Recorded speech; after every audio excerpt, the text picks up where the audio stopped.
So here we are again, day 5. I'm Max Atlas. This is my year of change. So this morning, woke up, took the kids to school, but instead of living up to my own new philosophy, went back to bed for a couple of hours. To be honest, big disappointment, especially this early on day 5. I suspect it was because I've been so used to waking up, having some caffeine. Now I'm trying to eliminate the caffeine out of my day. I think that extra kick just wasn't there. But that's kind of making excuses. The truth was, I was lazy. I could have done better, and I didn't. When the alarm went off, about an hour and a half later, give or take, it's all on the blog, Australia Unwrapped, click the link below. Then I got up, did a 2-hour walk, which was good. But again, I'm still new to this and still trying to work out what's going on and work out the signals that my body's sending with regards to hunger. So, for example, I had some boiled eggs for breakfast. Really good start to the day, really healthy. A little bit of vegetables alongside them. So, on this walk, I went past a couple of fast food joints. And I'll be honest, the smell was still fairly appealing from a long way off. I didn't give in, go and grab myself, fried chicken or a hamburger. But there was a small mum and pop's convenience store and just nipped in, grabbed a bag of chips. There was no fruit, unfortunately. And my emergency apple, which is a lesson for the future, I'd left at home. So I had this small bag of chips and I honestly immediately regretted it. It just wasn't worth it. Yeah, it might have tasted okay, but I knew there's no nutrition there, no nutritional value. It's not adding to me. It's not helping me. In fact, it's detracting from everything I'm trying to achieve with Geo Diet and in my year of change. However, I think it's good to have these blips early on and be critical of them and reflect on them, because then hopefully I can grow and put things in steps such as taking an apple with me on a walk, that I mitigate the risk of this occurring in future. As far as the day was concerned, it was absolutely beautiful today. The sun was shining. There was a few blue clouds in the sky. The warmth of the sun was just delightful. Don't forget to slip, slap, slop. That's another thing. So I've made sure I've got my factor 50 sunscreen on. Whereas normally I don't have to think about it because most of the time I'm spent inside, kind of bumming around, playing computers, watching TV, just passing the time, or maybe out in a restaurant, maybe out with some friends, but we're normally doing something indoors. So getting outside has been really, really nice.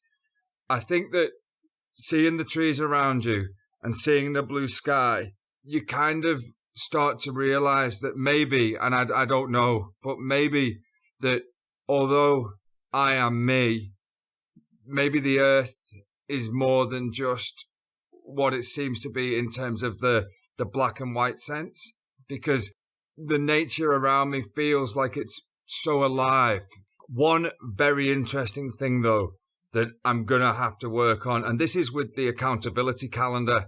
I'm picking this up where I'm taking note of what I'm doing throughout the day, is trying not to look at my phone. I use one of those iPhones, and I have for years and years and years, since the very first generation. I did not realize how much during a day I looked and checked my phone. It was actually like it really is a slap in the face. Try it. So cognitively be aware of looking at your phone. And then when you put it away, be aware of the urge to look at the phone, even if it doesn't vibrate with a message, just to check. And a lot of the time, because I'm now thinking about it, I've no idea what I was even looking at it for in the first place or what I was expecting to see on the screen. The other thing I'm definitely in a habit of, and this is something I've identified quite early on, I'm going to have to look at ways to rectify, is thinking something and then Googling it. I mean, what the hell? How about my thought can just exist? And then if it's still important 5 minutes later, maybe then look it up if it's adding value to my life. I was realizing that half the stuff I was searching for, I'd forgotten about anyway an hour later. So it actually seems like it must be some kind of an addiction cycle, in my opinion, to these phones, these smartphones, because it doesn't make sense when you actually break it down and logically think about what you're doing, how you spend your day, and you're staring at these LCD screens. For what purpose? Something I need to really reflect on and start looking at ways to maybe not bring my phone with me on walks, maybe even don't take it to work, or if I do, put it in a locker, check it maybe at lunchtime or something. I don't know. It's something I'm going to have to think about. So that comes down to me now working on myself and breaking things down into what is within my control and what isn't in my control. It's been quite a revelation to actually analyze what you can control and what you can't control. And that has helped a lot with feelings of anxiety. I mean, a lot of the time when I feel anxiety, probably 99% of the things I worry about never actually come into reality. They're all in my head. And this new kind of approach where I've decided to look at my loci of control and look at what I can actually control and influence, and then accept what I can't control and influence, and then not dedicate time to it, has been really interesting. And it's actually helping me recenter myself. And this is definitely something I'm going to explore further over this year of change, because the way I am seeing it is already helping me eliminate thoughts that I have no control of. And that kind of cycle of thoughts that can then spiral into thoughts about thoughts is something that I don't think benefits anyone. Now, that being said, that's not meaning I'm not going to action things. So, for example, if I see the dishwasher is full and I think, oh, I've got to empty the dishwasher, well, that's something I can do. So I'm going to do it because it is what's right and what's needed. And it's my household duty to, maintain the home as well as my family. Therefore, if I can do something, so if I think it and it's doable, then I'm going to action it. But if I think about, Jimmy didn't smile at me the other day, I'm going to just stop thinking, oh, why could that be? And then end up with he hates me and he's going to burn my house down, to I have no influence over what he does. In the big scheme of things, smile or not, doesn't really affect me.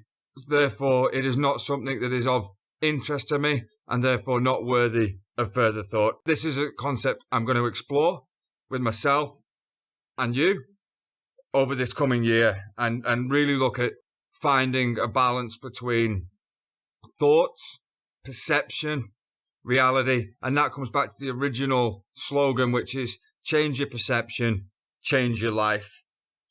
I'm feeling overall really good, really happy.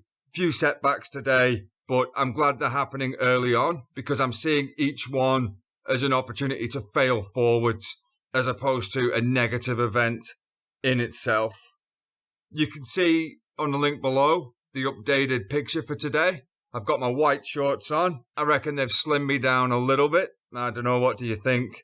Let me know. The daily planner is already becoming quite normal, along with planning meals and meal prep, which is actually something that I thought would take longer to get used to.